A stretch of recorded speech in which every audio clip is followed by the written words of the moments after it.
തുടരുന്നതിനിടെ ഇന്ന് അമ്മ എക്സിക്യൂട്ടീവ് യോഗം. ടിനി ടോമിനെതിരായ അൻസിബയുടെ പരാതിയും ലക്ഷ്മിപ്രിയയുടെ പരാതിയും ചർച്ചയാവും. എക്സിക്യൂട്ടീവ് കമ്മിറ്റിയിൽ തന്നെ ചേരിതിരിവ് തുടരുന്ന സാഹചര്യത്തിൽ കമ്മിറ്റി നിർണായകമാണ്. പരസ്യ പ്രതികരണത്തിൽ അംഗങ്ങളുടെ വിലക്ക് തുടരുകയാണ്. അൻസിബയെ കേൾക്കാനായി സംഘടന നൽകിയ തീയതി ഇന്നലെ അവസാനിച്ചിരുന്നു. എന്നാൽ പ്രത്യേക കമ്മിറ്റി രൂപീകരിച്ച് തന്നെ കേൾക്കണമെന്ന ആവശ്യത്തിൽ ഉറച്ചു നിൽക്കുകയാണ് അൻസിബ. ഈ മാസം 21-ന് അമ്മ ജനറൽ ബോഡിയും ചേരും.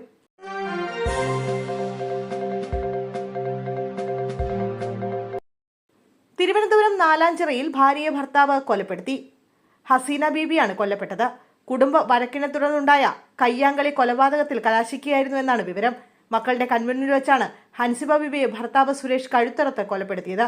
ഇവരുടെ മൂത്ത മകളാണ് കൊലപാതക വിവരം മണ്ണന്തല പോലീസ് സ്റ്റേഷനിൽ വിളിച്ചു പറഞ്ഞത്. പോലീസ് എത്തുന്നതിന് മുമ്പ് പ്രതി കാറിൽ കടന്നു കളയുകയും ചെയ്തു.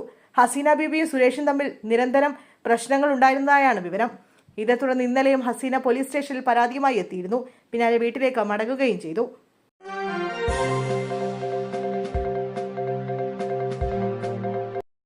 CPM Payyanur north local committee യോഗത്തിനിടെ വനിതാ നേതാവിനെ അധിക്ഷേപിച്ചതായാണ് പരാതി ഉയരുന്നത്.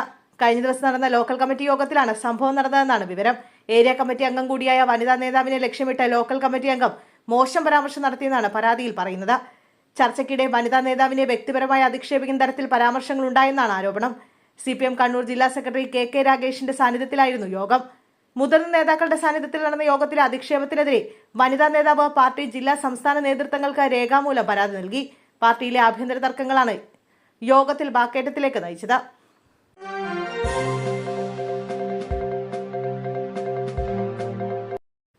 രക്ഷിതാക്കൾക്ക് മുന്നറിയിപ്പുമായി MBD. കുട്ടികളെ സ്കൂൾ ബസ്സുകളിൽ തന്നെ സ്കൂളിലേക്ക് അയക്കണമെന്ന നിർദ്ദേശവുമായി മോട്ടോർ വാഹന വകുപ്പ്. നോൺ ട്രാൻസ്പോർട്ട് വാഹനങ്ങളിൽ കുട്ടികളെ സ്കൂളിൽ വിടരുതെന്നാണ് രക്ഷിതാക്കൾക്ക് MBD മുന്നറിയിപ്പ് നൽകിയിരിക്കുന്നത്. ഓട്ടോറിക്ഷ ഹമ്പ് കയറിയപ്പോൾ കുട്ടി പുറത്തേക്ക് തെറിച്ചു വീണ സംഭവം റിപ്പോർട്ട് ചെയ്തിരുന്നു. ഇതിന്റെ അടിസ്ഥാനത്തിലാണ് MBDയുടെ നിർദ്ദേശം. കുട്ടികളെ ഓട്ടോയിൽ സ്കൂളിൽ അയക്കുന്നത് ഒഴിവാക്കണമെന്നും ഓട്ടോറിക്ഷകളിൽ പരിധിയിൽ കൂടുതൽ കുട്ടികളെ കയറ്റരുതെന്നും MBD അറിയിച്ചു. ഇത് അപകടങ്ങൾക്ക് ഇടയാക്കുമെന്നാണ് നിർദ്ദേശം. ഓട്ടോറിക്ഷ പോലുള്ള വാഹനങ്ങളിൽ പോകുമ്പോൾ കുട്ടികൾ പുറത്തേക്ക് കൈയും തലയും ഇടാനുള്ള സാധ്യത കൂടുതലാണെന്നും MBD പറഞ്ഞു.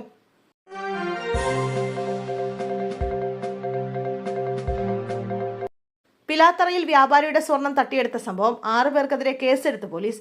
പിലാത്തറയിൽ സ്വർണ്ണ വ്യാപാരിയും കുടുംബവും സുഹൃത്തും സഞ്ചരിച്ച കാർ തടഞ്ഞു നിർത്തി 25 ഗ്രാം സ്വർണവും കാറും തട്ടിയെടുത്ത പരാതിയിൽ പോലീസ് അന്വേഷണം ഊർജിതമാക്കി. സംഭവത്തിൽ 2 ഇന്നോവ കാറുകളിലെത്തിയ കണ്ടാലറിയാവുന്ന 6 പേർക്കെതിരെ പരിയാരം പോലീസ് കേസെടുത്തു. ചൊവ്വാഴ്ച പുലർച്ചെ 5-ന് പയ്യന്നൂർ സർവീസ് റോഡിൽ വെച്ചാണ് സംഭവം. മഹാരാഷ്ട്ര സാംഗ്ലി സ്വദേശി കുമാർ ജലന്ധർ നിഗമും കുടുംബവും സഞ്ചരിച്ച KL 58 AN 2059 കാറാണ് തട്ടിക്കൊണ്ടുപോയത്.